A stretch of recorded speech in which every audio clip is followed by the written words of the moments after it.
안녕하세요. 김동호입니다. 오늘도 우리 날마다 기막힌 새벽 시작할 수 있어서 너무 기쁘고 감사합니다.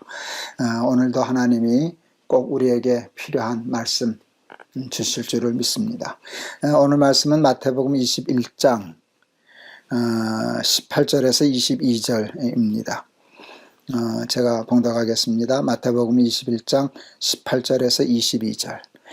이른 아침에 성으로 들어오실 때 시장하신지라 길가에서 한 무화과 나무를 보시고 그리로 가사 잎사귀 밖에 아무것도 찾지 못하시고 나무에게 이르시되 이제부터 영원토록 내가 열매를 맺지 못하리라 하시니 무화과 나무가 곧 마른지라. 제자들이 보고 이상히 여겨 이르되 무화과 나무가 어찌하여 곧 말랐나이까. 예수께서 대답하여 이르시되 내가 진실로 너희에게 이르노니 만일 너희가 믿음이 있고 의심하지 아니하면 이 무화과 나무에게 된 이런 일만 할 뿐 아니라 이 산다로 들려 바다에 던져지라 하여도 될 것이요 너희가 기도할 때 무엇이든지 믿고 구하는 것은 다 받으리라 하시니라. 아멘. 무화과 나무에 대한 말씀입니다. 제가 이제 무화과 나무에 대해서 제가 나름대로 큰 교훈을 얻은 적이 있어서 오늘 그 은혜를 한번 같이 나누려고 합니다. 여러분, 무화과, 없을 무자, 꽃 화자, 열매 과자를 씁니다. 그러니까 쉽게 말하면 꽃 없이 열매 맺는다는 나무 뜻이겠지요. 그래서 아마 무화과 나무 꽃은 본 사람이 아마 없을 겁니다. 제가 들은 얘기에 대해서 정확지는 않은데 무화과 나무는 꽃이 뭐 속에 열매 속에 있다 그러던가 그래서 이렇게 보지는 않습니다. 하여간 어쨌든 여러분 어떤 사람이 무화과 열매를 심는 뜻은 꽃을 보기 위함이 아니라 열매를 얻기 위함입니다. 저는 이것이 우리에게 주는 어떤 삶의 신앙의 교훈이 있다고 생각했어요. 나도 무화과로 살아야 되겠구나 하는 생각이에요. 무화과. 여러분, 은행나무도 비슷한 것 같아요. 제가 처음 담임 목사였던 교회는 은행나무가 참 많았어요. 큰 은행나무들이 있었는데요. 여러분, 은행나무 꽃 보신 분 계셔요? 은행나무 꽃 보신 분도 아마 흔치 않으실걸요. 제가 몇 년을 있으면서 이렇게 봄이 되면 이파리가 나오고 조금 있다 보면 파란 열매들이 맺혀 있어요. 근데 꽃도 본 적이 없는데 어떻게 꽃도 보지 않았는데 열매부터 맺혀 있지? 언제 꽃이 폈었지? 몇 년을 이렇게 자세히 봤더니요 꽃이 있더라고요. 제가 본 것이 아마 맞을 거 제가 봤으니까 은행나무 꽃은 색깔이 은행나무 잎과 같더라고요. 자잘한 꽃이 피는데 색깔이 같아서 꽃인 줄 모르고 그냥 이파리인 줄 알고 있다가 보니까 열매를 맺더라고요. 어쨌든 은행나무 심는 목적도 꽃을 보려고 은행나무를 심지는 않을 겁니다. 무화과와 같은 것이 아닐까 그런 생각을 했어요. 저는 여기서 인생이 두 가지 길이 있을 거라 생각했어요. 하나는 인생을 열매 맺기 위하여 사는 사람, 목적을 열매에 두고 사는 사람. 그 다음에 인생의 목적을 꽃 피우기 위하여 사는 사람, 열매 맺기 위하여 사는 사람, 꽃 피우기 위하여 사는 사람이 있다라고 생각했어요.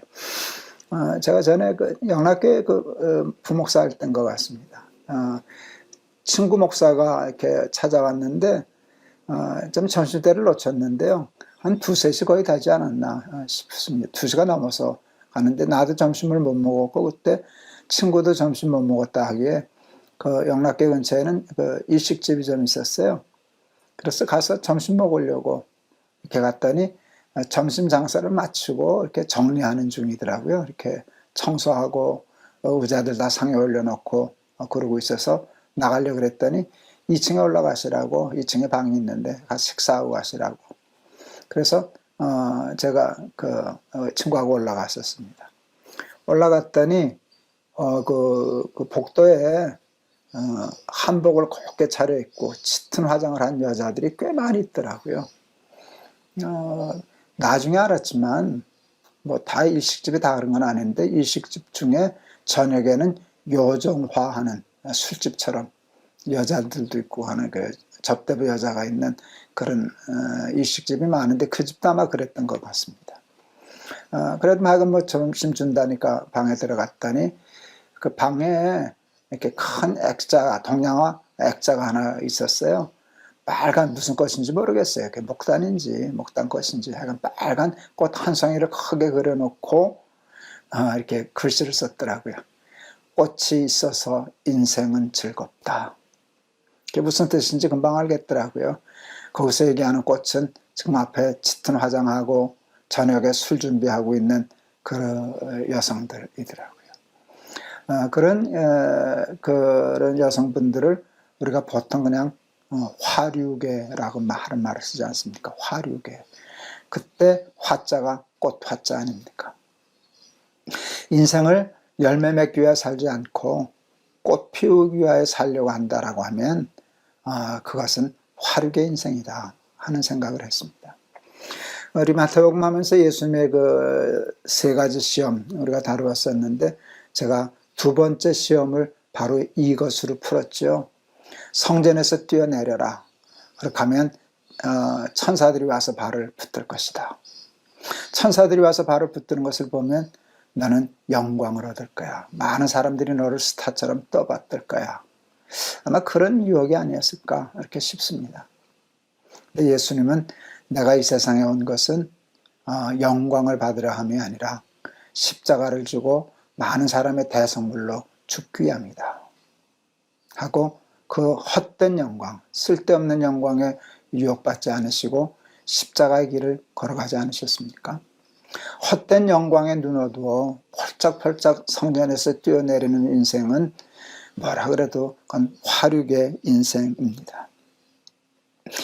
끊임없는 유혹, 그것은 자기를 자랑하고 자기를 드러내고 화려하게 꽃 피우고 싶어하는 욕망이 있는데 정말 예수 믿는 사람들은 그것을 부인하고 꽃은 져야만 열매를 맺지 않습니까? 꽃이 지지 않으면 열매를 맺을 수 없지 않습니까? 그 꽃이 지는 것이 자기를 부인하는 것이 아니겠습니까? 나는 자랑하기 위해서, 내가 높아지기 위해서 온 게 아니라 나는 하나님의 뜻을 이루기 위하여 야망을 위해서 태어난 사람이 아니라 소명을 위해서 태어난 사람이다 라고 하는 그런 심지 굳은 믿음을 가지고 인생을 열매 맺기 위하여 꽃을 지우고 그 다음에 자기를 부인하고 십자가를 지고 주를 쫓을 수 있는 믿음의 사람들이 있어야 하지 않겠습니까? 누구든지 나를 따라오려거든 자기를 부인하고 자기 십자가를 지고 나를 쫓을 것이니라. 전에도 전해드렸던 말씀인데 제가 반복부동 아닙니까? 처음 담임 목사가 되었을 때 제가 전에 있던 교회에서 잘 나갔거든요. 성경 공부반에 사람들이 몰려와가지고 복도 창문 뜯고 그 바람에 제가 굉장히 저도 모르는 사이에 교만해졌었던 것 같습니다. 한 150명 모이는 교회 담임 목사가 되었는데 가자마자 제가 배가 운동을 했죠. 첫 목회 일이 150명 출석교인을 연말까지 300명 되게 하자라고 하는 것이었어요. 열심히 몰아붙이고 있는데 새벽 기도하고 기도하는데 하나님이 저한테 그러셨어요. 왜 300명이냐? 근데 왜 300명이나 묻는 그 마음의 자세가 느껴졌는데 마땅치 않으셔서 하시는 말씀이었어요. 그래서 제가 당황했어요. 젊은 목사가 와서 교회 부흥시키겠다 그러면 칭찬하시고 격려해 주셔야 된다고 생각했는데 그게 왜 그렇게 못마땅하셔서 그렇게 새벽부터 왜 300명이냐 왜 300명이냐 그러시는가. 제가 정말 당황했었습니다. 그때 굉장히 중요한 걸 깨달았어요. 여러분, 하나님이 저한테 교회 부흥시키라는 말씀을 하신 적이 없다는 거예요. 내가 언제 너 교회 300명 만들라 그랬냐? 150명 있는 교인들 잘 부탁해. 교인 잘 섬기라 그랬지 교회 부흥시키라 그랬나? 그때 굉장히 중요한 걸 깨달았어요. 여러분, 내가 소명을 가장한 야망에 쏘갔구나. 자랑하려고, 나 목회 잘한다는 거 과시하려고, 복도 창문 뜯었던 그거 또 재현하고 싶어가지고 그랬어요. 여러분, 그 야망으로 하는 일이 화류계입니다. 인생을 꽃피우려고 하는 것입니다. 근데 그거 깨달았는데도 지금까지도 그걸 쌓아야지 그게 그렇게 자동적으로 되질 않습니다. 하다 보면 열매에 관심 있는 게 아니라, 부인하고 십자가 지는 쪽에 관심 있는 게 아니라 나를 과시하고 자랑하고 은근히 드러내고, 이거 참 끊기 어려운 사탄의 유혹입니다. 무화과, 오늘 사실 이 비유의 말씀, 이 말씀은 나중에 이제 기도하는 것과 연결되는데, 저는 오늘 그건 다음에 다루고 무화과라는 그 뜻만 가지고 다루는 중입니다. 우리가 무화과가 되었으면 좋겠어요. 하나님은 우리를 꽃을 보기 위하여 화초로 이 땅에 심으신 것이 아니라 우리를 통하여 맺고 싶어 하시는 귀한 열매가 있어서 우리를 이 땅에 보내신 줄을 믿습니다. 꽃도 아름답지만 화류계처럼, 화초처럼 그런 인생이 아니라 귀한 열매 맺고 하나님 나라를 위하여 크게 쓰임받을 수 있는 우리 사랑하는 날마다 기막힌 새벽 친구 여러분, 저와 여러분 다 되실 수 있기를 주의 이름으로 축원합니다. 582장 찬송 제가 골랐어요. 참 좋은 찬송이죠. 어둠 밤 마음에 잠겨 역사에 어둠 짙었을 때 하는 찬송인데요.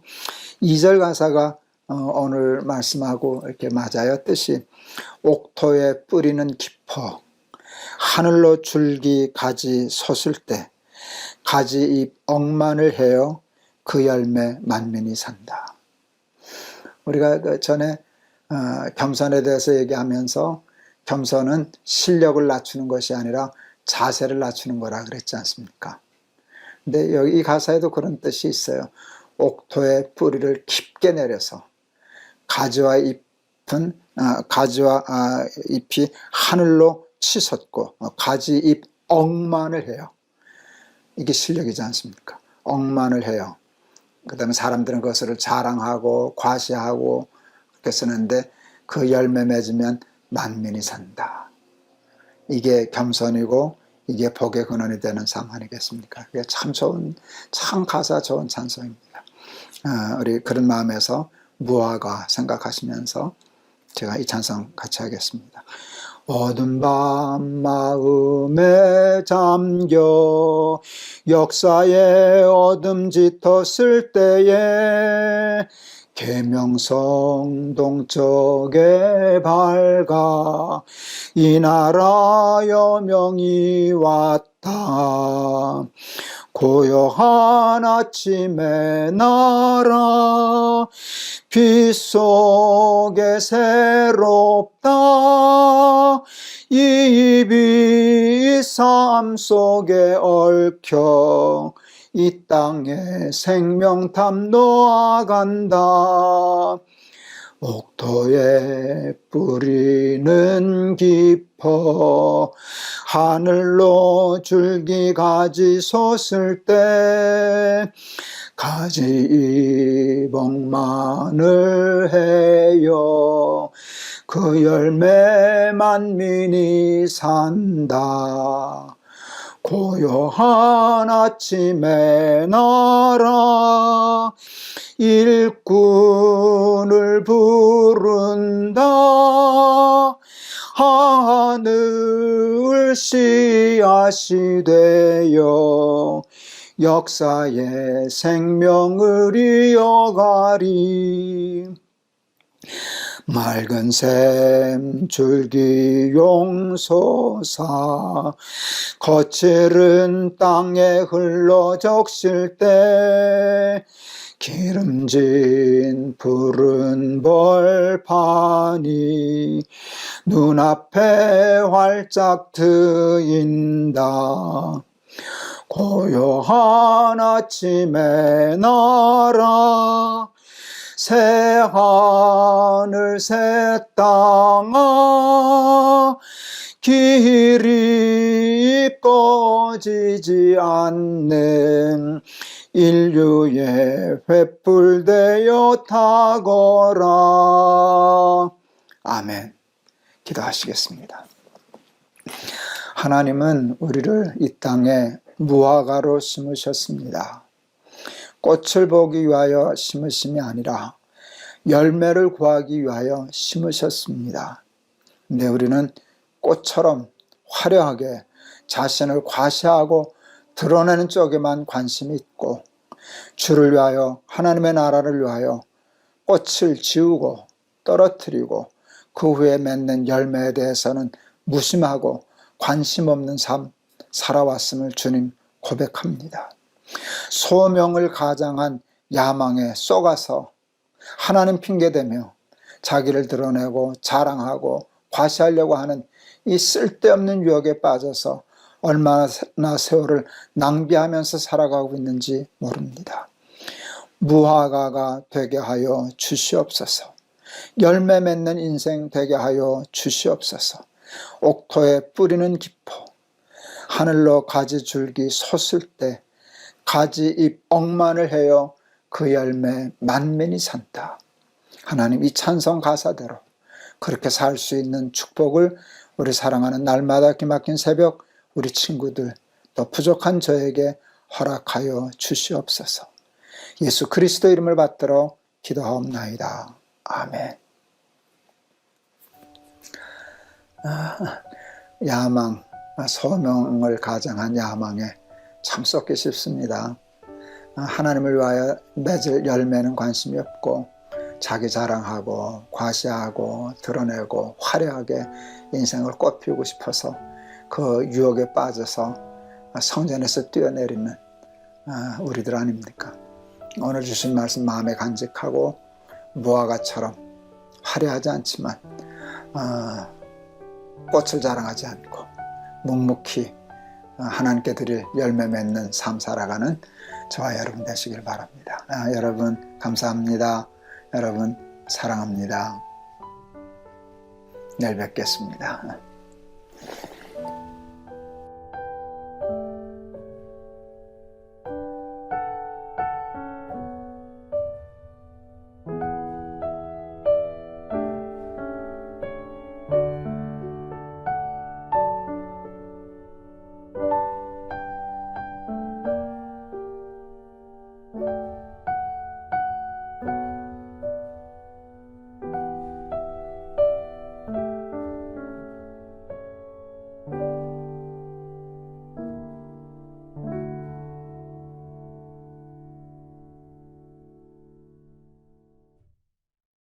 안녕하세요. 김동호 목사입니다. 오늘도 우리 날마다 기막힌 새벽으로 우리를 불러주신 하나님께 감사드립니다.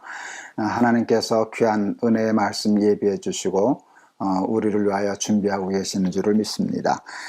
오늘 봉독할 말씀은, 우리에게 주시는 말씀은 시편 73편 1절에서 제가 19절까지 봉독하겠습니다.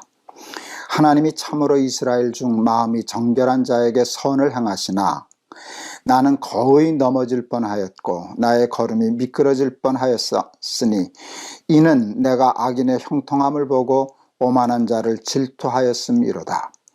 그들은 죽을 때에도 고통이 없고 그 힘이 강건하며 사람들이 당하는 고난이 그들에게는 없고 사람들이 당하는 재앙도 그들에게는 없나니 그러므로 교만이 그들의 목걸이요 강포가 그들의 옷이며 살찜으로 그들의 눈이 솟아나며 그들의 소득은 마음의 소원보다 많으며 그들은 능욕하며 악하게 말하며 높은 데서 거만하게 말하며 그들의 입은 하늘에 두고 그들의 혀는 땅에 두루 다니도다.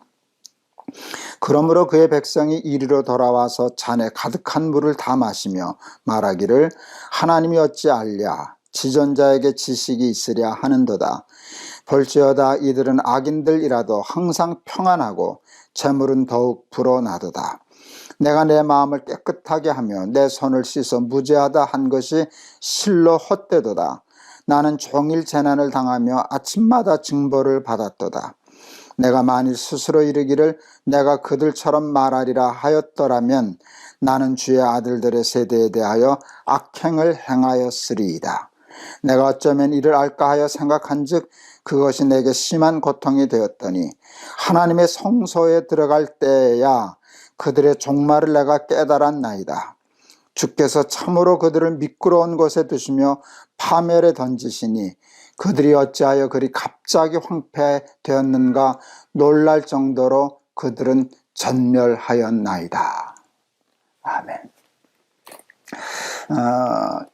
여기 시편의 기자가, 이게 아삽의 시편인데요. 이 시편 기자가 알고 있는 것이 있어요. 그게 뭔가 하면 하나님은 마음이 정결한 자에게 선을 베풀어 주신다. 하나님 믿는 믿음의 사람들에게 복을 주신다 하는 것을 결론적으로 알고 있어요. 그러면서 그 2절에, 그 1절 2절에 보면, 2절에 보면 나는 거의 넘어질 뻔하였사오니 그랬어요. 또 나의 걸음이 미끄러질 뻔하였사오니, 그걸 아는데 실족할 뻔했다는 거예요. 왜? 마음 정결해봐야 다 소용없어. 정결하지 못한 악인들이 더 잘 되는데 뭐. 정결하게 살려고 정말 손 씻고 깨끗하게 하고 그렇게 사는 나는 만날 아침에 벌 받는 것 같은데. 그래서 나도 차라리 악인의 형통을 부러워한 것이죠. 그렇게 살 뻔하였지. 그러면서 고백하기를 내가 만일 그랬더라면 많은 사람들에게 악행을 저질렀을 거야. 이게 그 설명이에요. 그래서 미끄러질 뻔하였사오니. 그런데 하였사오니 하는 걸 보니까 미끄러지지 않았잖아요. 어떻게 알았나? 성소에 들어갈 때야 깨달았다. 성소에 들어가서 하나님을 깨달은 거죠. 그게 17절, 하나님의 성소에 들어갈 때야 그들의 종말을 내가 깨달았나이다. 우리 다윗의 시편 적으면서 얼마 전에도 우리가 그 공부하지 않았습니까? 악인의 형통과 의인의 고난이 참 이해 안 되는 부분이라고. 그 이해 안 되는 부분을 사탄이 노려가지고 하나님과 우리 사이를 자꾸 멀리 한다고. 그리고 사탄은 마술사라고, 눈속임 잘한다고, 잠시 있는 것을 영원히 있는 것처럼 착각하게 만들어서 혼란스럽게 한다고. 악인의 형통은 잠깐이라고, 의인의 고난도 잠깐이라고. 그런데 사탄은 악인의 형통이 확정된 것으로, 변함이 없는 것으로 착각하게 눈속임하고, 의인의 고난도 그것이 잠시 당하는 훈련과 연단의 뜻이 아니라 그냥 심판으로 정죄해 버리니까 하나님을 도무지 이해 못하고, 하나님 믿지 않는 사람은 잘 되고 하나님 믿는 사람은 고생하고, 이런 하나님이 어디 있어? 이렇게 사탄이 오해하게 한다고 하는 말씀 우리가 같이 공부하지 않았습니까? 그런데 오늘 아삽이 똑같은 얘기를 하고 있는 거예요. 아주 똑같은 얘기를 하고 있습니다. 자기가 거기에 빠져서 실족할 뻔했다고, 사탄에게 쏘을 뻔하였다고, 하마터면 미끄러질 뻔하였다고, 하마터면 떨어질 뻔하였다고. 근데 깨달았다고. 우리가 깨달은 거, 우리 다윗의 시편 공부하면서 깨달았던 것을 이 아삽이 깨닫는 거예요. 그게 아니야. 결국 하나님이 악인을 심판하시는데 그걸 날마다 보면서, 우리는 텔레비전에서 보면서, SNS에서 보면서, 그것을 그냥 보면서 못 보는 거예요. 악인이 고난받는 거, 심판받는 거 다 보면서도 그걸 잊어버리고 그냥 잠시 잘 되는 것에 홀려가지고, 그게 부러워가지고 그걸 질투하고 욕심내고 시기하고, 시기하는 건 욕심낸다는 거거든요. 시기할 게 뭐가 있어요? 벌 받을 짓 하는데 벌 받을 짓 하는 것을 부러워하고 시기할 게 뭐가 있겠어요? 그런 어리석음을 고백하고 우리가 공부하고 그랬는데, 오늘 아삽이 똑같은 고백을 하나님께 지금 하고 있는 거예요. 저는 이 성경을 읽으면서, 여러분 우리 앞에 아삽의 시 이걸 읽지 않았으면 이건 다윗의 시편이라고 다 생각했을 거예요. 왜? 패턴이 똑같으니까, 하는 내용이 똑같으니까, 하는 메시지가 똑같고 거기서 배울 수 있는 가치관, 철학, 신앙이 똑같잖아요. 근데 이게 참, 그래서 성경이에요, 여러분. 다윗과 아삽은 전혀 다른 사람인데 하나님의 영을 받아서 깨달으니까 똑같은 생각과 똑같은 말을 하잖아요. 성경은요, 이게 수천 년에 걸려서 기록됐잖아요. 수많은 사람들에 의해서 기록됐잖아요. 사람들이 시대도 다르고요. 나라도 다르고요. 시대도 다르고요. 그 다음에 그 계급도 달랐어요. 신분도 달랐어요. 어떤 사람은 왕이었어요. 어떤 사람은 공부 많이 한 바울 같은 사람은 학자였어요. 어떤 사람은 난 놓고 기억자도 잘 몰랐을 가난한 그 당시에 어부였어요. 뭐 어떤 사람은 세리였어요. 이렇게 다양한 사람, 다양한 삶의 배경을 가진 사람이, 다양한 가치관을 가지고 살던 사람이 그것을 수백 수천 년대에 걸쳐서 쓰는 것이 성경인데요. 그러면 이게 다 각자 딴 말, 딴 얘기가 돼야 되잖아요. 책 일관성이 쓰려면 한 사람이 써야지. 그런데 우리는 창세기부터 요한계시록까지 엄청난 분량의 책이 일관된 얘기를 하고 있다는 걸 알 수 있어요. 이유가 뭘까요? 사람의 손으로 기록되었지만 하나님의 영감으로, 성령의 감동으로 기록되었기 때문에, 그래서 여러분 이거는 아삽의 글이지 왜 이게 하나님의 말씀이에요? 이건 아삽의 말씀이구나. 우리는 그렇게 얘기하지 않아요. 아삽의 말씀이라고 얘기하지 않고 하나님의 말씀이다. 그렇잖아요. 다윗의 말씀이 아니고 하나님의 말씀이다. 바울이 기록한 서신을 읽으면서도 바울의 글이라고 생각하지 않고 하나님의 말씀이라고 하는 까닭이 여기에 있는 것이에요. 저는 오늘 똑같은 얘기 반복한 것 같지만 참 기뻤어요. 아삽도 다윗하고 똑같구나. 하나님을 믿는 사람은 다 똑같이 생각하는구나. 그래서 나도 똑같은 생각을 하게 되고, 그 생각을 또 그 가치관을, 그 신앙을, 그 인생관을 내 자식에게도 물려주고 내 자식도 또 그렇게 생각하며 살겠구나 하는 생각을 하니까 얼마나 큰 은혜가 되는지 모릅니다. 우리 날마다 기막힌 새벽을 통해서 하나님의 말씀을 배우잖아요. 반복해서 복습하고 또 복습하고 그러면서 배우잖아요. 그러면서 일관된 하나님의 말씀, 하나님의 정신을 학습하잖아요. 여러분, 그래서 다윗의 하나님이 우리의 하나님이 되고, 아브라함의 하나님이 우리의 하나님이 되고, 다윗의 하나님이 우리의 하나님이 되고, 김동호의 하나님이 여러분의 하나님이 되고, 여러분의 하나님이 내 하나님이 되고, 내 하나님이 우리 자식의 하나님이 되고, 그래서 하나님 안에서 시대와 신분과 학력과 그런 구분 아무것도 없이, 세대 차이 없이 한 가치관을 가지고 한 인생을 살아가는 복을 받게 되는 줄을 믿습니다. 아이들 기르면서 아이들하고 제일 감사한 게 여러분 뭔지 아세요? 아이들하고 말이 통한다는 거예요. 가치관이 같거든요. 인생관이 같거든요. 왜 같은 줄 아세요? 아이하고 나하고 인생 세대차가 얼마나 나는데요. 세대차가 없어요. 세대차를 뭘로 극복했는가 하면 하나님의 말씀으로, 말씀의 정신으로. 그러니까 가치관이 똑같아요. 사는 삶의 패턴이 같아요. 그게 그렇게 기쁘고 그게 그렇게 복이 될 수 없어요. 하나님의 말씀 잘 배워서 하나님의 말씀대로 살아서 자식과 통하고 후배와 통하고 다른 나라 사람들과도 통해서 다 주 안에서 하나임을 고백하면서 살아가는 그 복 누리면서 살아가실 수 있기를 주의 이름으로 축원합니다. 오늘 그 달고 오묘한 그 말씀, 생명의 말씀은 그 찬송하고 싶었어요. 성경 참 재밌다. 아삽의 시편인데 어떻게 다윗의 시편하고 똑같으냐? 하나님이 그러셨구나. 하나님의 영이 우리를 하나 되게 하는구나 하는 그 생각을 해서 성경 참 재밌다 하는 생각 들었습니다. 우리 200장 찬송하겠습니다. 달고 명한 그 말씀, 생명의 말씀은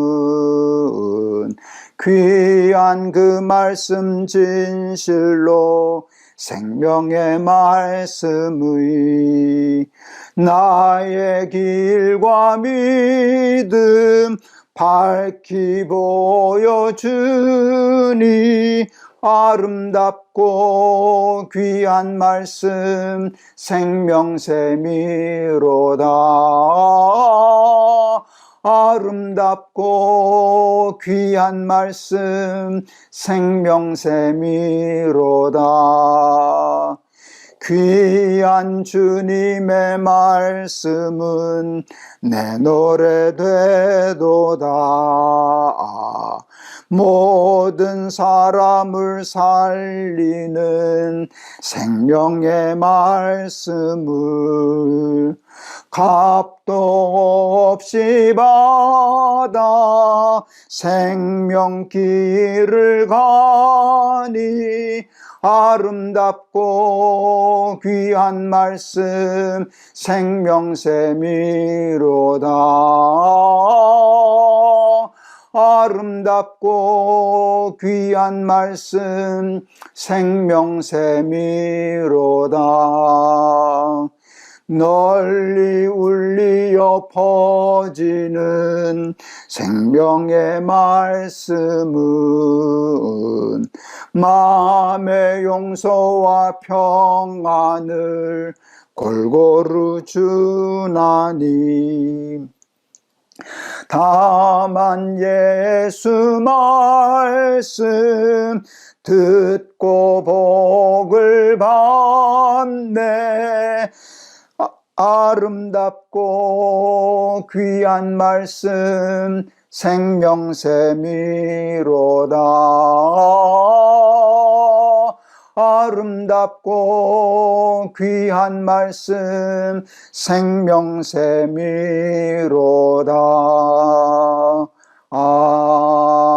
아멘.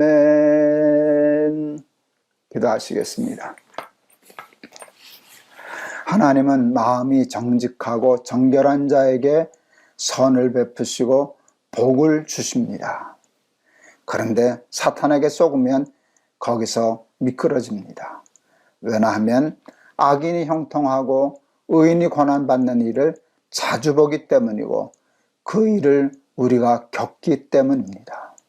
그런데 악인의 형통과 의인의 고난은 잠깐이요, 의인의 형통과 악인의 고난은 영원한 것을 우리가 성서에서 말씀을 통하여 깨닫게 해주시니 감사합니다. 사탄에게 쏙지 않게 해주셔서 고맙습니다. 하나님의 심판, 하나님의 축복을 믿고 고난 중에도 감사하며 찬송하며 승리하는 삶을 살게 하옵소서. 오늘 아삽의 시편을 읽었는데 다윗의 시편과 꼭 같습니다.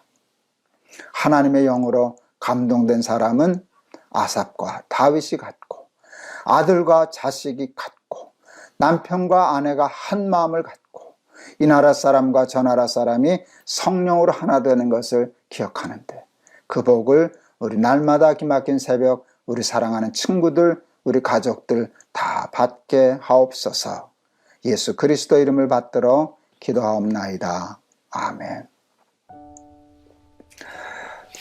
이제 제가 수술 받은 지가 이제 1년이 되옵니다. 이제 5월 3일이 되면 제가 1년이 되는데요. 또 이제 항암 시작한 지가 6월 달이고 그러는데 이제 우리 날마다 기막힌 새벽 또 이제 1년이 되오네요.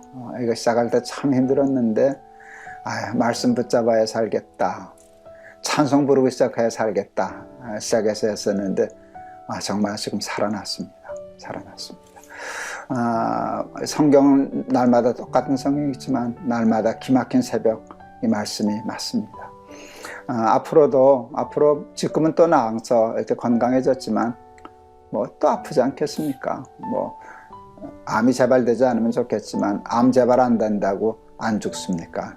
점점 나이 들어갈 거고 연약해질 거고 결국은 하나님 앞에 가야 되는데 그날을 그냥 이렇게 성경 보면서 좋아하고 기뻐하고 배우고 찬송하며 그래도 하나님 앞에 간다면 하루하루가 복된 날 될 줄을 믿습니다. 여러분들도 우리 날마다 기막힌 새벽과 함께함으로 험한 세상 승리하면서 찬송하면서 달고 오묘한 그 말씀 감격하면서 승리하는 삶 살아가실 수 있기를 바랍니다. 여러분 감사합니다. 여러분 감사합니다. 여러분 사랑합니다. 힘내세요.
안녕하세요. 김동호입니다. 오늘도 우리 날마다 기막힌 새벽에 찾아 나오신 여러분들을 진심으로 환영하고, 우리 하나님께서 은혜의 말씀으로 채워주시고 축복해 주시기를 바랍니다. 오늘 우리에게 주신 말씀은 요한복음 9장 13절에서 23절입니다. 요한복음 9장 13절에서 23절. 그들이 전에 맹인이었던 사람을 데리고 바리새인들에게 갔더라. 예수께서 진흙을 이겨 눈을 뜨게 하신 날은 안식일이라. 그러므로 바리새인들도 그가 어떻게 보게 되었는지를 물으니 이르되, 그 사람이 진흙을 내 눈에 바르매 내가 씻고 보나이다 하니, 바리새인 중에 어떤 사람은 말하되 이 사람이 안식일을 지키지 아니하니 하나님께로부터 온 자가 아니라 하며, 어떤 사람은 말하되 죄인으로서 어떻게 이러한 표적을 행하겠느냐 하여 그들 중에 분쟁이 있었더니 이에 맹인되었던 자에게 다시 묻되, 그 사람이 내 눈을 뜨게 하였으니 너는 그를 어떠한 사람이라 하느냐? 대답하되 선지자니이다 하니, 유대인들이 그가 맹인으로 있다가 보게 된 것을 믿지 아니하고 그 부모를 불러 묻되, 이는 너희 말에 맹인으로 났다 하는 너희 아들이냐? 그러면 지금은 어떻게 해서 보느냐? 그 부모가 대답하여 이르되, 이 사람이 우리 아들인 것과 맹인으로 난 것을 아나이다. 그러나 지금 어떻게 해서 보는지 또는 누가 그 눈을 뜨게 하였는지 우리는 알지 못하나이다. 그에게 물어보소서. 그가 장성하였으니 자기 일을 말하리이다. 그 부모가 이렇게 말한 것은 이미 유대인들이 누구든지 예수를 그리스도로 시인하는 자는 출교하기로 결의하였으므로 그들을 무서워함일러라. 이러므로 그 부모가 말하기를 그가 장성하였으니 그에게 물어보소서 하였더라. 아멘. 베데스다 연못에서 38년 동안 이렇게 병을 고치기 위해서 있었던 병자를 고치신 날도 안식일이었습니다. 오늘 요즘 다루고 있는 그 실로암 안에서 눈뜬 그 시각장애자 맹인도 그 눈을 뜨게 하신 날도 또 공교롭게 안식일이었습니다. 유대인들은, 특히 이제 바리새인들은 그게 큰 문제가 되었습니다. 안식일에 일을 하였다는 게 이게 보통 심각한 문제가 아니었습니다. 왜냐하면 저들은 안식일에 일하지 않는 것을 크게 큰 자랑으로 여기고 그것을 전통으로 삼고 내려오는 사람들이었기 때문입니다. 예수님이 자기들의 전통과 신앙적인 그 규례를 어기는 그런 사람이라 판단하게 되었습니다. 지금도 그 이스라엘 같은 나라 가보면 아주 극단적인 유대인들 있죠. 까만 옷 입고 모자 쓰고 수염 기르고 이렇게 다니시는 분들이 있는데요. 여러분, 그런 분들이 이렇게 사용하는 그 호텔이나 이런 데 보면 안식일에 그 엘리베이터 버튼을 눌러야 되지 않습니까? 그걸 안 누릅니다. 그걸 일이라고. 그 옆 사람한테 눌러달라고 얘기한답니다. 얘기하는 건 일이 아닌지 모르겠습니다. 그래서 그 어떤 호텔은 아예 안식일에는 모든 그 층을 다 쓰게 한답니다. 그래서 뭐 누르고 말고 할 것 없이 모든 층을 다 쓰니까 그냥 타고 내리고 그런다 하는 얘기를 들었습니다. 하나님은 안식일 거룩히 지키라고 율법을 주셨는데 그것을 너무 극단적으로 해석하고 또 자기가 잘 지키는 것을 자랑하다가, 여러분, 이 말씀이 잘 분간이 되셨으면 좋겠는데, 율법을 율법주의화하였습니다. 율법에는 생명이 있는데요, 이게 율법주의가 되면서 생명이 빠져나갔습니다. 껍데기만 남았습니다. 그리고 율법에 의대하신 것은요, 율법에 의대하신 것은 그것을 통하여 사람을 자유케 하려 하심입니다. 율법, 진리를 알지니 진리가 너희를 자유케 하리라. 많은 사람들은 율법을 멍해라고 생각하는데요, 아니요, 율법이 있으므로 우리가 자유로워지는 것이에요. 그 안에 있으면 자유롭잖아요. 그게 율법의 목적이 우리를 자유케 함인데요, 이게 율법주의로 가면서 완전히 180도 바뀌었습니다. 인간을 자유하게 하지 못하고 인간을 도리어 율법의 노예가 되고 만들었습니다. 그래서 율법에는 자유가 있는데요, 생명이 있는데요, 율법주의에는 생명이 없고 자유가 없게 되었습니다.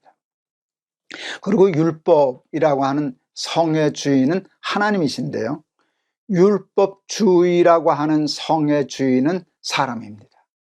바리새인, 유대인들이 그 성의 주인이 되었습니다.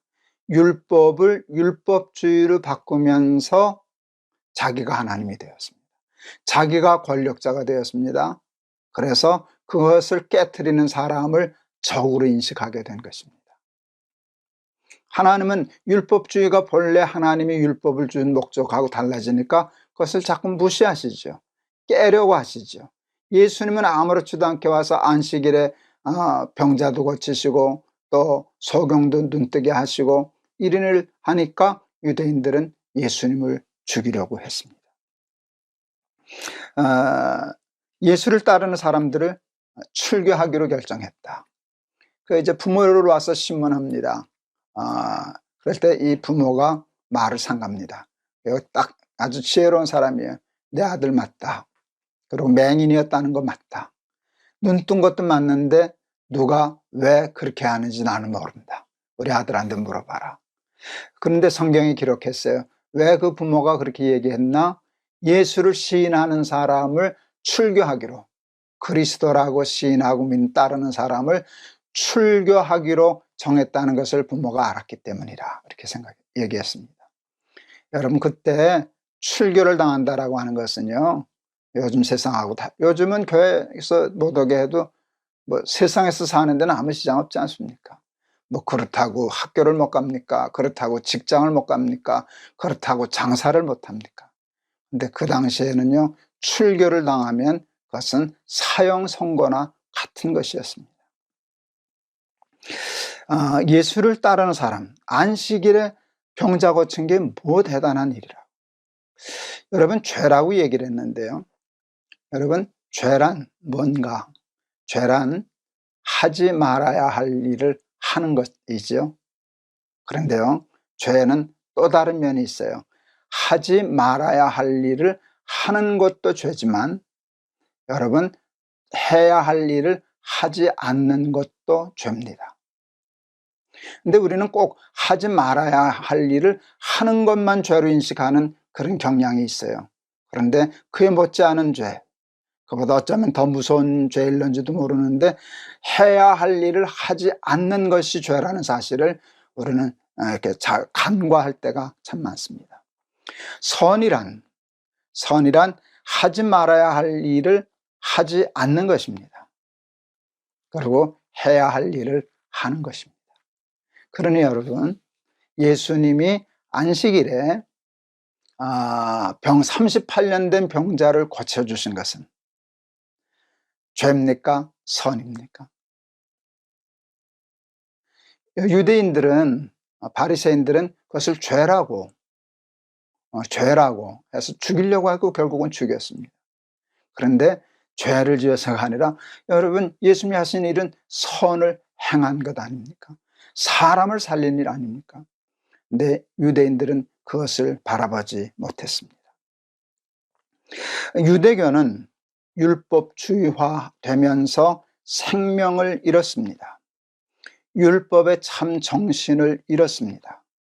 율법을 잘 지킨다고 하는 것을 자랑하고 뽐내다가 스스로 자기를 높이게 되었고 교만하게 되었고, 자기들이 그 율법을 지키는 것의 주인이 되었고 하나님을 배척하게 되었고, 그래서 예수 없는, 하나님 없는 유대교가 탄생하게 된 것입니다.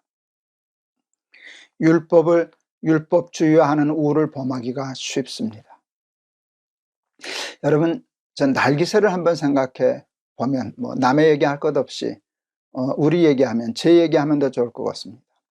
날기새를 통해서 우리는 하나님의 나라를 견고하게 세워나갈 수 있습니다. 날기새의 목적은 하나님 나라입니다. 근데 시작은 그렇게, 동기는 좋고 시작은 그렇게 했는데 굉장히 위험한 요소가 발생하게 되었습니다. 여러분, 그게 뭔지 아세요? 구독자가 많아진 거예요. 한 15만 명 되오지 않습니까? 또 지지자가 많아지게 된 거예요. 여러분, 제가 어디를 가든지, 저 어제도 이제 그 병원을 다녀왔는데요. 제가 암센터에 가지 않습니까? 가면 꼭 몇 사람은 만납니다. 식당에서도 만나고요. 그 대기실에서도 만나고요. 의사 선생님 중에도 날개에서 보시는 분이 있어 와서 책 들고 오셔서 사인해달라 그러시더라고요. 여러분, 제가 영향력이 점점 커지기 시작했습니다. 아주 유명해졌습니다. 이것을 통해서 날개새는 하나님의 성을 쌓는 데도 좋은 도구이지만 여러분, 김동호라고 하는 저의 아성을 쌓는 데도 아주 좋은 도구가 됩니다. 처음엔 밸런스를 맞추려고 하다가 자꾸 자기도 모르는 사이에 하나님은 밀쳐내고 나만 남게 되면 날개새는 율법이 율법주의가 된 것처럼 이렇게 변질되게 될 것입니다. 그러면 생명이 점점 빠져나가게 될 것입니다. 그런데 그것을 눈치채지 못하고 하나님 없는 유대교와 같은 이상한 종교를 날개새도 만들어낼 수 있습니다. 조심해야 됩니다. 깨어 있어야 합니다. 율법이 율법주의화되지 않기 위해서, 율법의 주인이 하나님이신데 자기가 주인 되지 않기 위해서, 하나님 나라를 지켜야 하는데 자기 자리나 명성이나 이익을 지키기 위해서 변질되면 여러분, 오늘 본문에 나타난 바리새인이나 유대인들이 하는 일을 똑같이 하게 됩니다. 여러분, 세상 사람들이 예수님을 죽이는 게 아니에요. 여러분, 사람들은 나라가, 세상이, 사람들이 교회를 핍박한다고 생각하지만 아니요, 제가 보기에 교회를 죽이는 것은 교회지 세상이 아니에요. 유대인들이 하나님을 죽였잖아요. 이런 실수를 범하는 까닭은 자기를 지키지 못해서요. 자기를 부인하지 못해서요. 먹든지 마시든지 무엇을 하든지 다 하나님의 영광을 위하여 하라. 여러분, 이 말씀은 하루도 잊어서는 안 됩니다.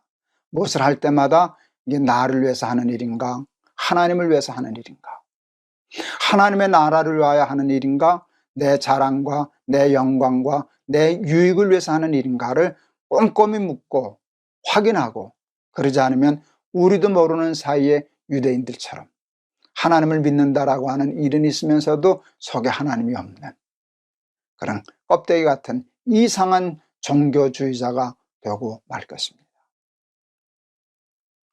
하나님의 나라와 하나님의 영광을 위하여 자기를 부인하고 끝까지 예수의 정신을 가지고 생명력 있는 삶을 살아가는 저와 여러분들이 다 될 수 있기를 주의 이름으로 축원합니다. 우리 날개새가 헛된 영광에 눈 어두워서 엉뚱한 데로 빠지지 않고 늘 하나님 중심하고 하나님께 영광 돌리고 많은 사람들에게 생명의 말씀을 잘 공급할 수 있는 영적인 실로암 같은, 영적인 베데스다와 같은 그런 것으로 끝까지 사용될 수 있기를 위해서 여러분 위해서 기도해 주실 수 있기를 바랍니다. 오늘 찬송은 322장, 가끔 제가 이 시간에 불렀던 찬송인데요. 세상의 헛된 신을 버리고 하나님 이름 높여 기리세, 온 천하 백성 모두 나와서 다 같이 하나님만 섬기세. 헛된 신 중에 가장 위험한 게 자기 자신입니다. 내가 자꾸 하나님 되려고 하는 거, 그게 사탄이 선악과 따먹으려고 할 때 유혹 아니었습니까? 세상에 헛된 신을 버리고 오직 하나님만 섬기자 하는 다짐으로 오늘 부르겠습니다. 322장. 세상에 헛된 신을 버리고 하나님 이름 높여 기리세, 온 천하 백성 모두 나와서 다 같이 하나님만 섬기세. 세상에 헛된 우상 버리고 인간의 모든 부귀영화와 거짓과 불의 모두 버리고 온전히 하나님만 섬기세. 주님의 백성 서로 헤아려 시기와 미움 아주 버리고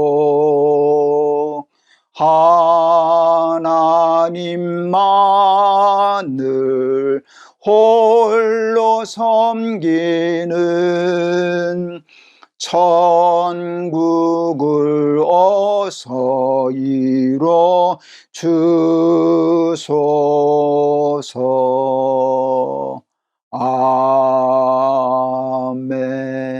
아멘. 기도하시겠습니다. 율법에는 생명이 있었습니다. 하나님이 주인 되시고 하나님의 말씀, 하나님의 진리가 살아있어서 사람들은 그것을 멍에로 오해하지만 도리어 그 멍에는 가볍고 그 멍에는 우리를 자유케 하고 진리를 알지니 진리가 너희를 자유케 하리라 하는 참 자유가 있었습니다. 율법 좀 잘 지킨다고 자랑하고 그러다가 그 율법을 통해서 하나님께 영광 돌리지 않고 그 영광을 자신이 도둑질하고 그러다가 율법은 율법주의가 되고 본질이 바뀌어서 인간을 자유케 하는 율법이 인간을 얽매이는 사슬이 되었습니다. 그리고 하나님의 성, 하나님의 나라를 쌓지 않고 자기 아성을 쌓게 되었습니다. 예수님이 자꾸 그것을 무너뜨려 하시니까 유대인들은 하나님을 믿는다고 하는 사람들이 하나님을 십자가에 못 박았습니다. 그리고 그를 따르는 자들도 출교하려 하였습니다. 넌센스입니다. 하나님, 그런데 그와 같은 우를 지금 우리도 똑같이 범하고 살아가고 있습니다. 많은 사람들은 세상이, 나라가, 정부가 교회를 핍박한다고 하지만 제가 보기엔 그렇지 않습니다. 교회가 교회를 핍박합니다. 교권주의자들, 교회 안에 있는 기득권층들이 하나님을 지킨다, 교회를 지킨다 하면서 자기 자리 지키려고 하다가 하나님을 핍박하고 하나님의 영광을 땅에 떨어뜨리는 일을 하고 있습니다. 하나님, 우리를 구원하여 주시옵소서.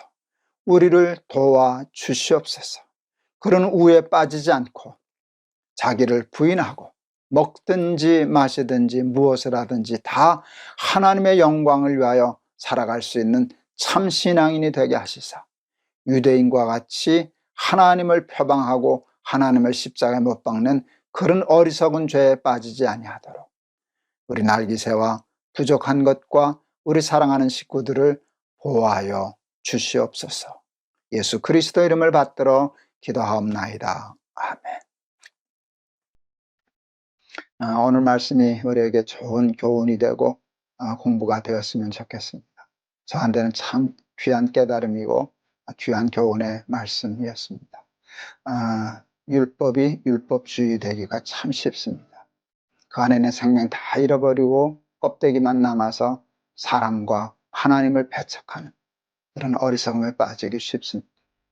우리 날마다 기막힌 새벽이 이렇게 변질되지 아니하도록 늘 하나님의 나라, 하나님의 성을 쌓아나가는 좋은 도구가 될 수 있기를 위해서 여러분 기도해 주시고 도와주시기를 바랍니다. 여러분 감사합니다. 여러분 힘든 세상이지만 말씀으로 늘 승리하세요. 그리고 여러분 사랑합니다. 하나님이 여러분을 많이 사랑하십니다.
안녕하세요. 김동호 목사입니다.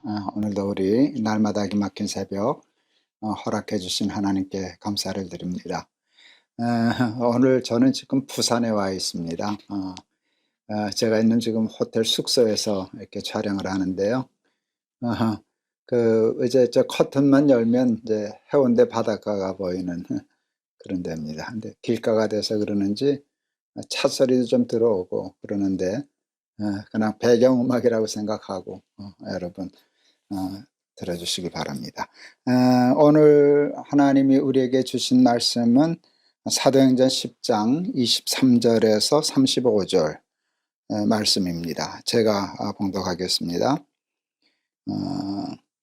이튿날 베드로가 불러 유숙하게 하니라. 이튿날 일어나 그들과 함께 갈새 욥바에서 온 어떤 형제들도 함께 가니라. 이튿날 가이사랴에 들어가니 고넬료가 그의 친척과 가까운 친구들을 모아 기다리더니 마침 베드로가 들어올 때 고넬료가 맞아 발 앞에 엎드려 절하니 베드로가 일으켜 이르되 일어서라 나도 사람이라 하고 더불어 말하며 들어가 여러 사람이 모인 것을 보고 이르되 유대인으로서 이방인과 교제하며 가까이 하는 것이 위법인 줄은 너희도 알거니와 하나님께서 내게 지시하사 아무도 속되다 하거나 깨끗하지 않다 하지 말라 하시기로 부름을 사양하지 아니하고 왔노라. 묻노니 무슨 일로 나를 불렀느냐. 고넬료가 이르되 내가 나흘 전 이맘때까지 내 집에서 제9시 기도를 하는데 갑자기 한 사람이 빛난 옷을 입고 내 앞에 서서 말하되 고넬료야 하나님이 내 기도를 들으시고 내 구제를 기억하셨으니 사람을 욥바에 보내어 베드로라 하는 시몬을 청하라. 그가 바닷가 무두장이 시몬의 집에 유숙하느니라 하시기로 내가 곧 당신에게 사람을 보내었는데 오셨으니 잘하였나이다. 이제 우리는 주께서 당신에게 명하신 모든 것을 듣고자 하여 다 하나님 앞에 있나이다. 베드로가 입을 열어 말하되 내가 참으로 하나님은 사람의 외모를 보지 아니하시고 각 나라 중 하나님을 경외하며 의를 행하는 사람은 다 받으시는 줄 깨달았도다. 아멘. 거기까지 보겠습니다. 여러분 아시다시피 이스라엘 사람들에게는 잘못된 선민의식이 있었습니다. 자기들만 택함받은 나라라는 것이죠. 그래서 자기들만 구원받았다고 이렇게 생각을 하고 유대인들 외에는 다 이방인이라고 생각했고 구원이 없는 사람들이기 때문에 사람 취급도 하지 않았죠. 심한 경우 이방인을 개라고 생각할 만큼 그들의 그릇된 선민의식은 아주 뿌리 깊고 도가 지나친 것이었습니다. 그런데 하나님이 이스라엘을 선민으로 선택하신 건 사실이지만 성경을 보면 하나님은 이스라엘을 제사장 나라로 선택하셨더라고요. 그러니까 유대인들만 구원하시려고 하신 것이 아니라 온 나라 백성을 다 구원하시려고 하시는데 이스라엘 백성들을 자신을 돕는 그 어떤 사역자로 제사장 나라로 부르신 것인데 유대인들은 착각해서 자기만 구원으로 선택해 주셨다라고 생각하여 도리어 자기의 본분인 제사장 나라의 사명을 잊어버렸던 것이죠. 이게 문화가 되었고요. 베드로 당시에는 보니까 그게 법이었더라고요. 유대인들은 이방인의 집에 들어가면 안 되고 그들과 같이 뭐 상종해도 안 되고 이제 하는 게 문화였고 법이었습니다. 우리나라에도 오랫동안 양반 상놈 계급 반상 문화라는 게 있었죠. 참 감사하게도 기독교가 들어오면서 그것을 깨뜨렸죠. 지금 현재도 그런 것들이 남아있는 나라들이 있지 않습니까? 대표적인 나라가 인도의 카스트 제도. 며칠 전에도 텔레비전을 보니까 이제 하층 것에 달리트라 그러던가 거기에 이제 여자아이를 그 상위 계급에 있는 남자아이들이 겁탈하고 결국은 폭행해서 죽게 되었는데도 경찰이 그냥 은폐하고 덮어버리고 그러는 걸 보면서 야, 인도는 아직도 저게 심각하구나. 법으로는 그 카스트 제도를 다 없앴다 그러는데도 그 전통을 무시하지 못하고 아직까지도 그런 카스트 제도 그 문화가 있구나 하는 걸 알게 되었어요. 그런데 여러분, 유대인들의 그릇된 선민의식은 인도의 카스트 제도 못지않은 것이었고요. 우리의 양반 쌍놈 반상문화 그 이상의 것이었습니다. 왜냐하면 이건 단순히 문화가 아니라 종교였기 때문입니다. 신앙이 개입되어 있었기 때문에 훨씬 더 이렇게 바꾸거나 고치기가 어려운 일이었습니다. 베드로가 환상을 봅니다. 이렇게 보자기에서 짐승이 내려오는데 잡아먹으라 하니까 보니까 그 구약에 보면 부정한 동물, 정결한 동물, 먹을 수 있는 동물, 없는 동물이 있었잖아요. 그런데 먹을 수 없는 부정한 동물이 내려오니까 하나님께 대해서 나는 이거 먹어본 적이 없습니다.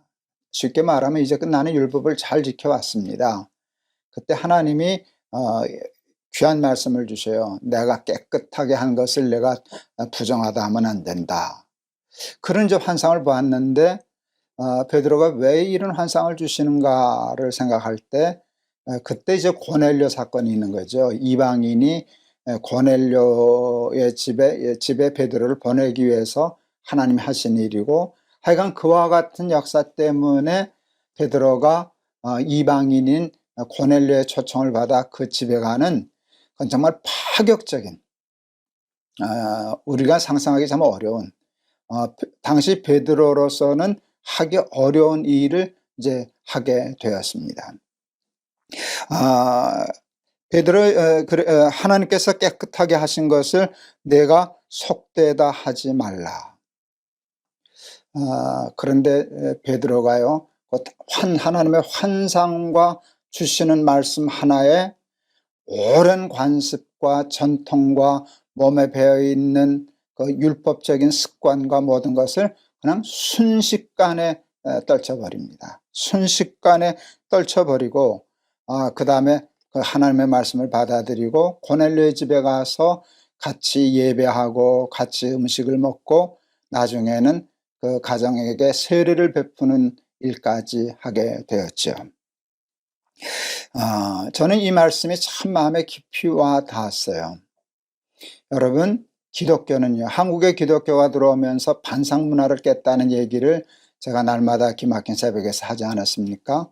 승동교회 왕선 목사님이 자기 마부였던 엄영수에게 형님이라고 불렀던 것, 백정이 장로가 되었던 것, 백정의 아들이 우리나라의 최초의 서양 의사가 되었던 것, 이게 한국 기독교가 한 일인데 그게 하나님이 가장 기뻐하시는 일이었거든요. 그런데 그 같은 일이 우리나라 초대교회에도 일어났었고요. 오늘 사도행전에 보면 성령께서 제일 먼저 하신 일이 그 오랜 잘못된 선민의식과 이방인, 할례자, 무할례자 이런 터부시하는 것을 깨는 일을 제일 먼저 하셨는데 베드로가 제일 먼저 그것을 깼어요. 여러분, 교회 안에도 이런 전통이 있어요.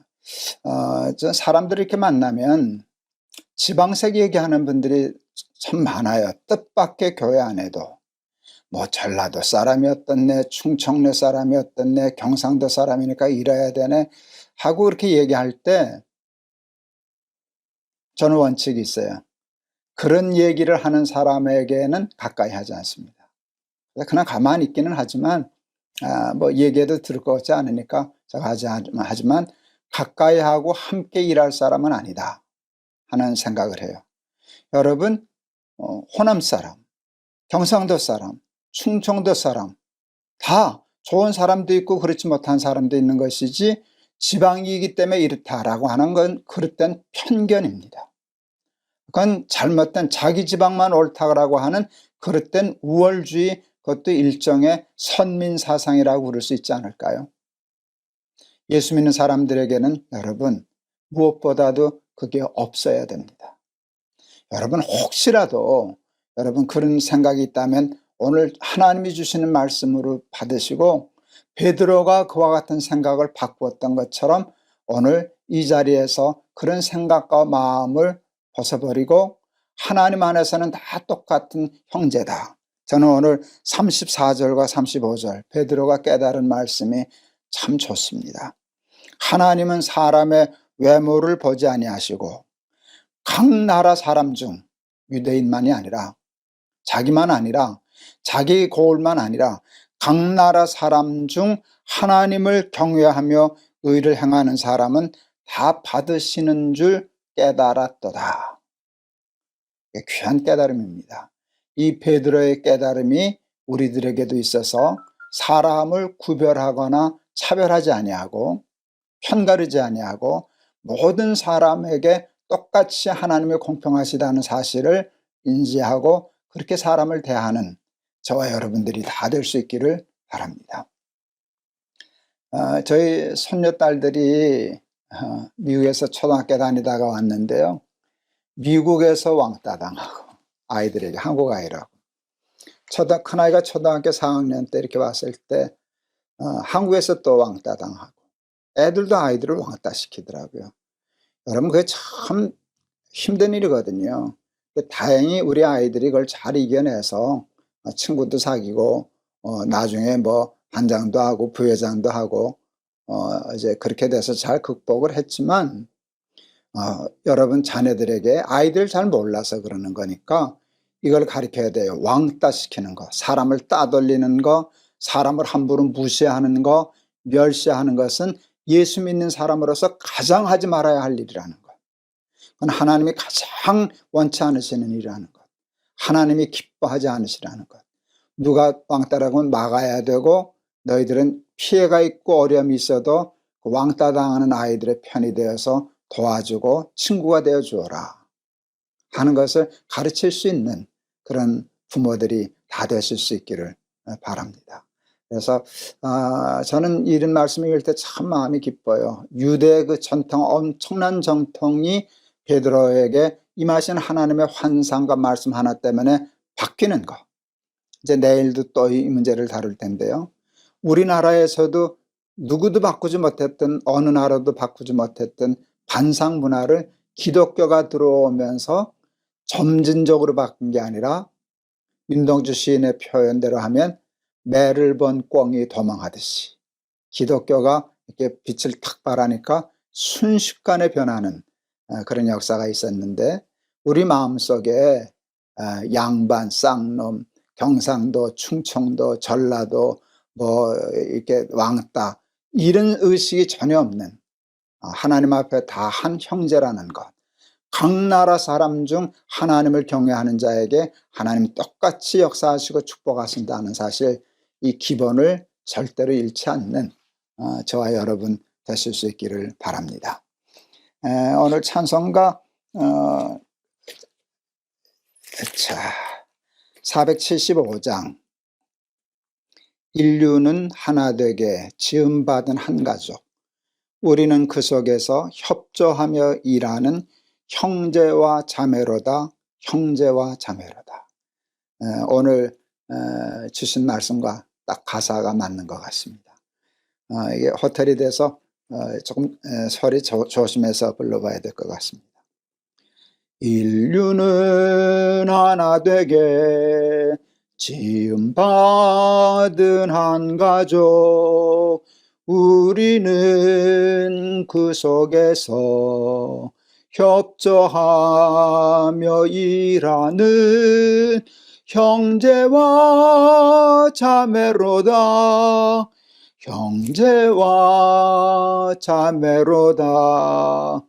죄악은 뿌리 깊게 우리 맘에 도사려 편당심 일으키며 차별의식 넣어서 대화를 막으련다. 대화를 막으련다.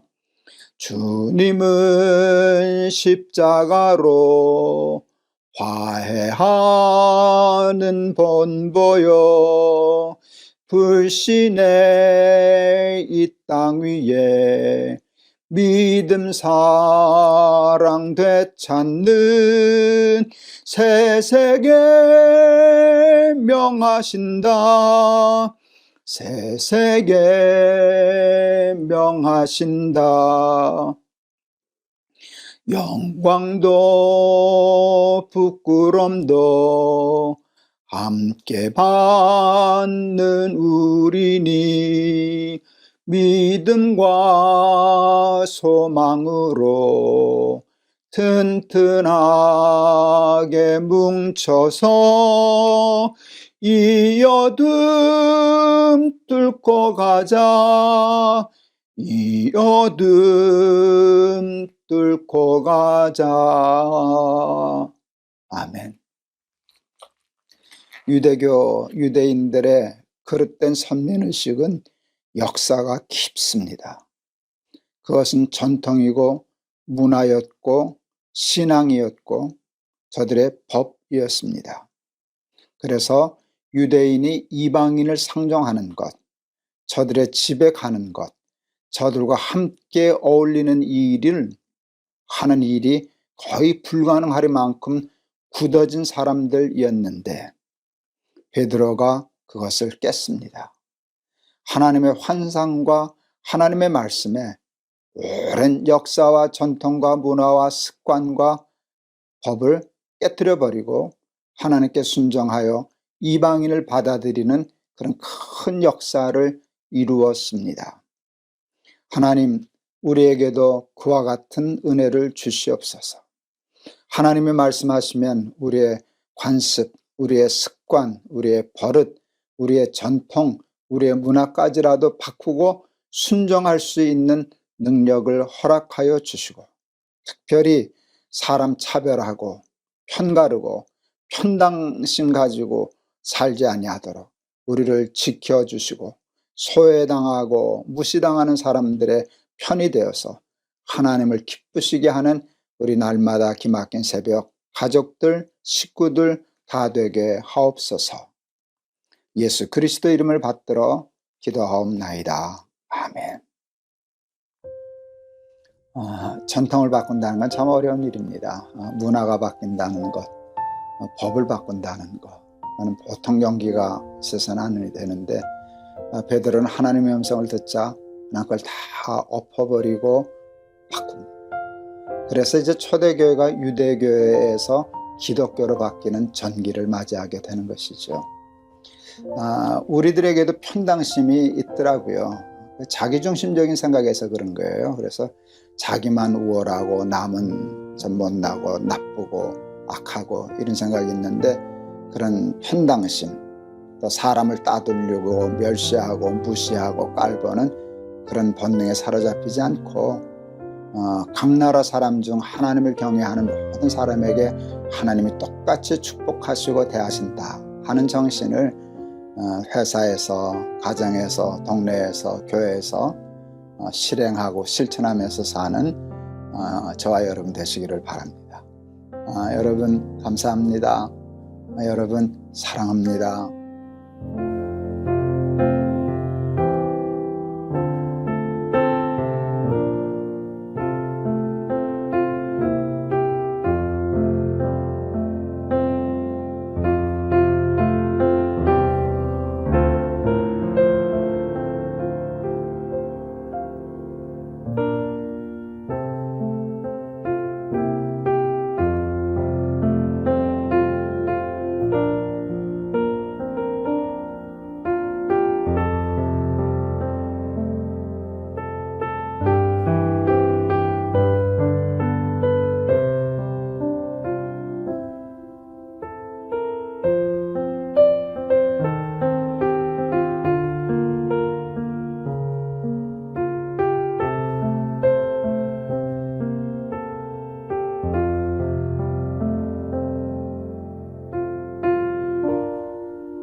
안녕하세요. 김동호 목사입니다. 오늘도 우리 날마다 기막힌 새벽 시작하게 해주셔서 너무 감사합니다. 오늘 찾아 나오신 여러분, 이 말씀을 사모하시는 여러분들에게 은혜와 축복의 배부름이 넘치시기를 바랍니다. 오늘 봉독할 말씀은 마태복음 6장 14절에서 15절 말씀입니다. 제가 2절 봉독하겠습니다. 너희가 사람의 잘못을 용서하면 너희 하늘 아버지께서도 너희 잘못을 용서하시려니와 너희가 사람의 잘못을 용서하지 아니하면 너희 아버지께서도 너희 잘못을 용서하지 아니하시리라. 아멘. 하나님 나라를 위하여 기도하라. 이렇게 예수님 가르쳐 주셨죠. 그것은 하나의 우리의 영적인 문제, 영적인 세계를 위한 기도라. 그렇게 혹 얘기할 수 있을 것입니다. 근데 예수님은 또 우리에게 일용할 양식을 위해서도 기도하라. 그렇게 말씀하셨죠. 여러분, 그것은 육의 문제를 위한 기도입니다. 기독교는 영만 귀히 여기고 육은 천히 여기는 그런 종교 아닙니다. 영과 육을 동시에 다 인정하고 또 하나님의 통치 속에 있는 세계를 이해하는 것이 우리 기독교라 얘기할 수 있습니다. 그러니까 영을 위한 기도, 우리 육신과 이 세상을 위한 기도. 그런데 예수님은 오늘 우리들에게 용서를 위하여 가르침을 주십니다. 용서는 우리의 마음에 관한 것이라고 얘기할 수 있어요. 그래서 영과 혼과 육 그렇게 나눌 수 있는데 그 전체적인 전인적인 기도를 예수님이 가르쳐 주셨다. 그렇게 얘기할 수 있습니다. 오늘은 예수님이 우리들에게 용서에 대한 말씀을 주십니다. 잠언에 보면 육선이 가득하고도 서로 다투는 것보다 마른 떡 한 조각만 가지고도 서로 화목한 것이 낫다 하는 말씀이 있습니다. 사실이죠. 아무리 돈 많고 부유하면 뭐합니까? 싸우고 다투고 재판하고 그러면 그 지옥이죠. 마른 떡 한 조각만 가지고도 서로 화목하게 사는 것이 얼마나 복된 일이겠습니까? 그런데 우리는 이 세상 속에서 많은 다툼과 분쟁 속에서 살아갑니다. 그럴 수밖에 없습니다. 우리가 다 죄인이기 때문에 여러분, 그런 다툼과 분쟁과 원망과 미움과 시기, 다툼, 그것을 피해서 살 수는 없습니다. 그런데도 살아가는 이유는요, 시간이 지나고 세월이 지나면 그게 조금씩 잊혀집니다. 그리고 흐려집니다. 처음엔 뭐 죽일 것 같이 그렇게 흥분되고 그래도 시간이 지나면 좀 깔아앉아서 뭐 용서도 되고 잊혀도 지고 또 뭐 마음도 깔아앉고 그렇게 되니까 우리가 숨쉬고 살지, 만일 그게 안 된다면 우리는 도저히 그 스트레스 때문에 살아남지를 못할 것입니다. 그런데 여러분, 아무리 시간이 지나도 아무리 세월이 지나도 용서가 되지 않는 일이 사람에게는 한두 건씩은 다 있습니다. 그런 사람이 도저히 용서할 수 없는 사람이 한두 사람은 누구에게나 다 있기 마련입니다. 용서가 되지 않는 죄를, 용서할 수 없는 죄를 나에게 지은 사람들이 있지요. 아무리 잊으려고 해도 잊을 수 없고 아무리 용서하려고 해도 용서가 되지 않는 그런 사람과 죄가 있는데, 우리는 그쯤 되면 이런 생각이 들어요. 하나님도 이해하실 거야.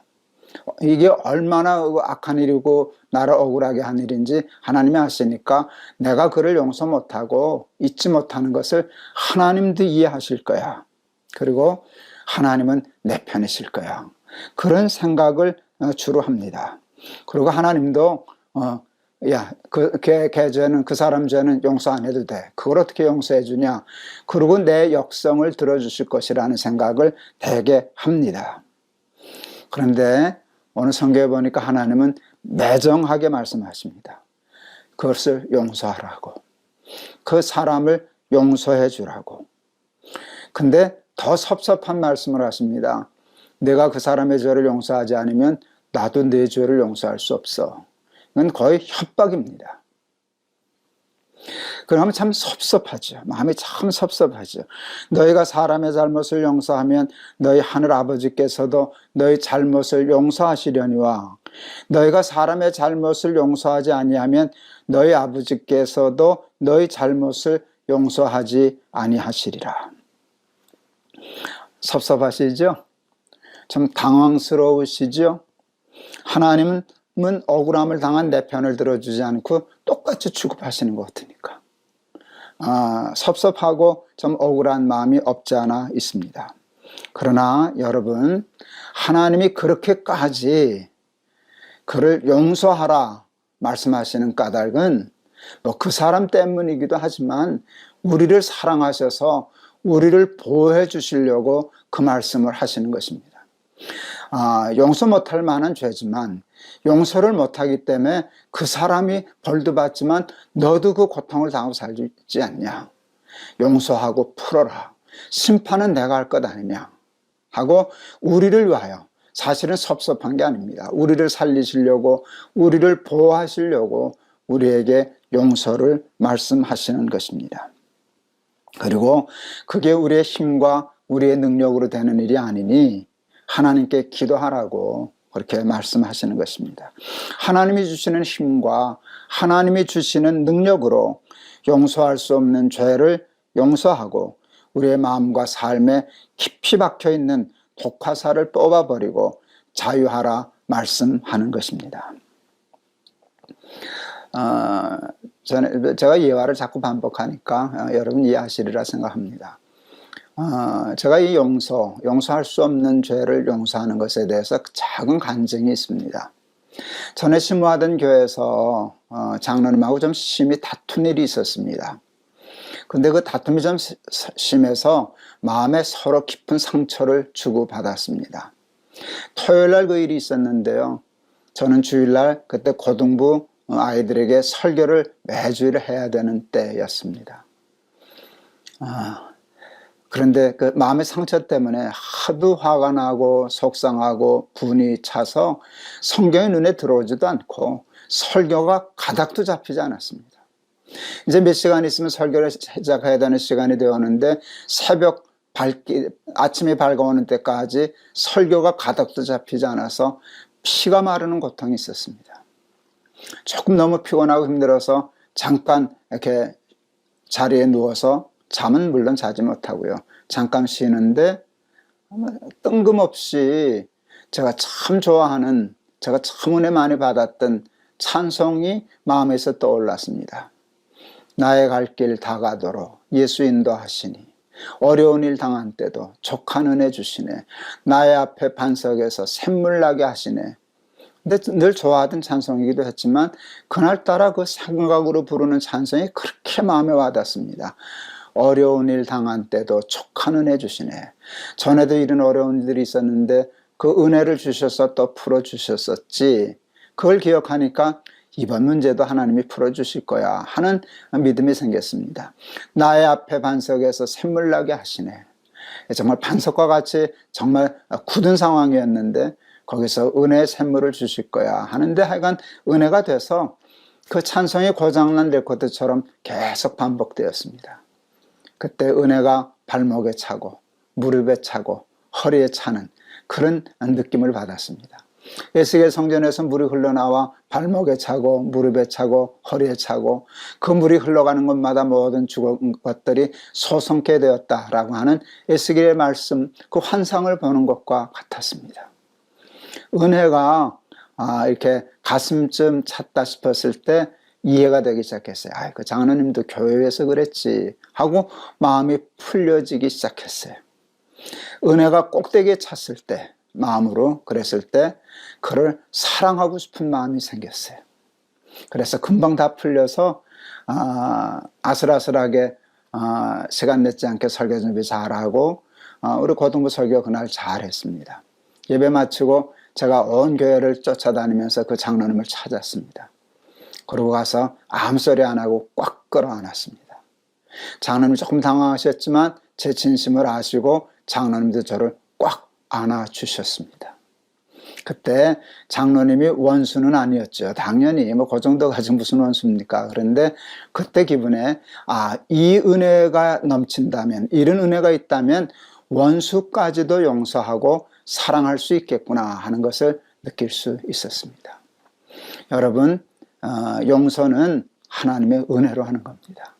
하나님이 주시는 힘과 능력으로 하는 것입니다. 하나님의 은혜가 넘치면 우리에게 어떤 허물과 죄를 지었던 사람의 죄도 용서할 수 있습니다. 용서하니까 우리의 삶과 마음에, 그때 제 마음속에 하나님이 주시는 평화, 화평이 넘치도록 정말 충만한 경험을 했는데, 그게 천국의 경험이 아니겠습니까? 여러분, 오늘 이 말씀을 들을 때 여러분 마음에 걸리는 사람 누구 없으세요? 아직까지 용서가 안 돼서 풀지 못하고 힘들어 하시는 분들이 없으세요? 여러분, 그 사람을 용서하라고 하나님이 오늘 저를 통해서 여러분들에게 이 말씀을 주시는 겁니다. 여러분, 섭섭하게 생각하지 마세요. 어떻게 그를 용서해? 하나님이 어떻게 그러실 수가 있어요? 내 편 들어주시고 그를 심판하셔야죠. 어떻게 그를 용서하고 풀어주라 그러세요? 그렇게 생각하지 마세요. 그게 그 사람을 위해서 그러는 게 아니라 저와 여러분을 위해서 하나님이 그러시는 것입니다. 용서하지 못하면 우리가 그 허물과 죄에 우리가 묶여서 우리도 고통을 당합니다.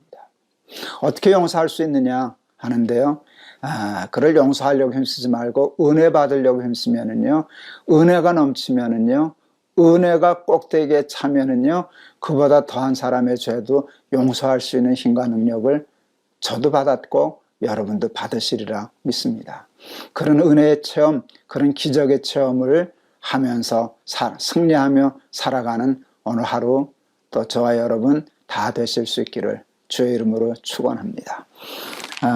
오늘 찬송은 327장, 주님 주실 화평 믿음 얻기 위해 너는 정성껏 기도했나 라고 하는 찬송입니다. 327장 제가 하겠습니다.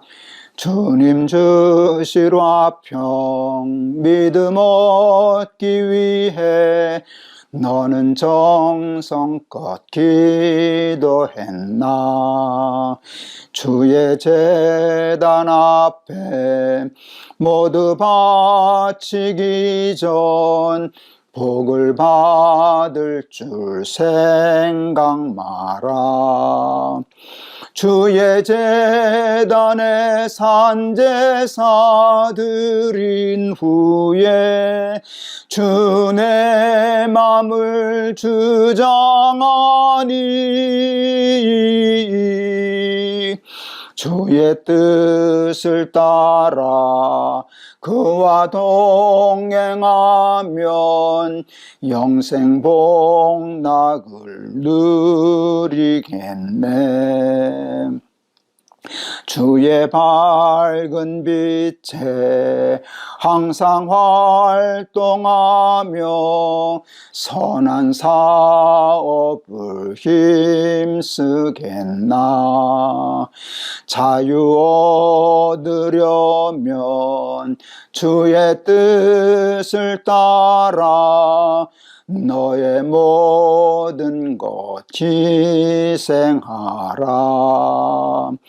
주의 제단에 산제사 드린 후에 주 내 맘을 주장하여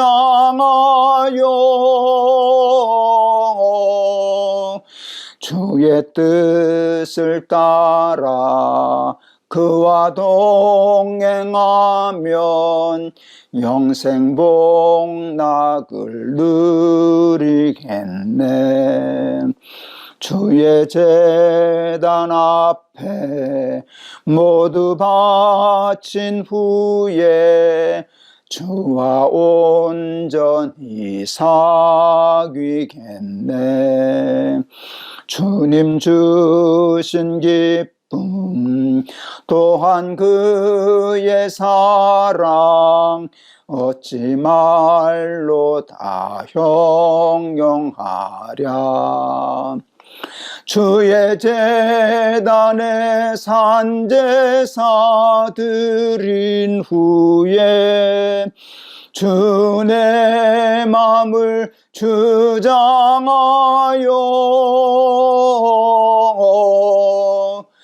그 주의 뜻을 따라 그와 동행하면 영생 복락을 누리겠네. 기도하시겠습니다. 이 세상을 살다 보면 가장 힘든 것이 다툼과 미움과 시기와 용서하지 못함입니다. 근데 다행히 웬만한 것들은 세월이 가면 잊혀지기도 하고 용서되기도 해서 숨을 쉬고 사는데, 하나님 도저히 우리 힘으로는 용서할 수 없는 사람, 용서할 수 없는 일이 있어서 평생 우리를 억누르는, 짓누르는 그런 멍해가 됩니다. 하나님은 오늘 우리들에게 그를 용서해라, 거의 협박조로 말씀하십니다. 그를 용서하지 않으면 나도 너 용서하지 못해. 좀 섭섭합니다. 그런데 하나님 그 편을 들으시는 것이 아니라 하나님이 우리를 불쌍히 여기셔서 그 용서하지 못하면 우리가 숨쉬고 살 수 없기 때문에 하나님이 그렇게 강압적으로까지라도 말씀해 주신 것을 깨닫고 받아들입니다. 아멘 합니다. 하나님, 그 죄를 용서할 수 있는 은혜를 주시옵소서. 은혜가 충만하여 원수까지도 사랑하고 용서할 수 있는 힘의 능력을 받고 살아 승리하게 하옵소서. 예수 그리스도 이름을 받들어 기도하옵나이다. 아멘. 이렇게 설교가 이렇게 늘 매끄럽지는 못한데요. 그래도 하나님의 말씀을 이렇게 생각하고 하는 게 참 즐겁습니다. 정말 말 그대로 기막힌 새벽이라고 생각합니다. 여러분도 같이 느끼시리라고 생각합니다.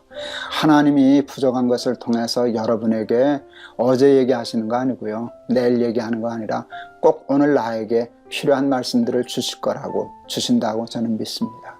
또 여러분 그것을 이미 경험하고 계시리라고 생각합니다. 그 말씀에 순종해서 뜻이 하늘에서 이루어진 것처럼 땅에서 이루어지면 하나님 나라 된다 하였는데, 그런 믿음의 삶을 통해서 이 세상에서부터 천국의 복 누리며 사실 수 있기를 축원합니다. 여러분 감사합니다. 오늘도 말씀으로 승리하세요. 여러분 사랑합니다.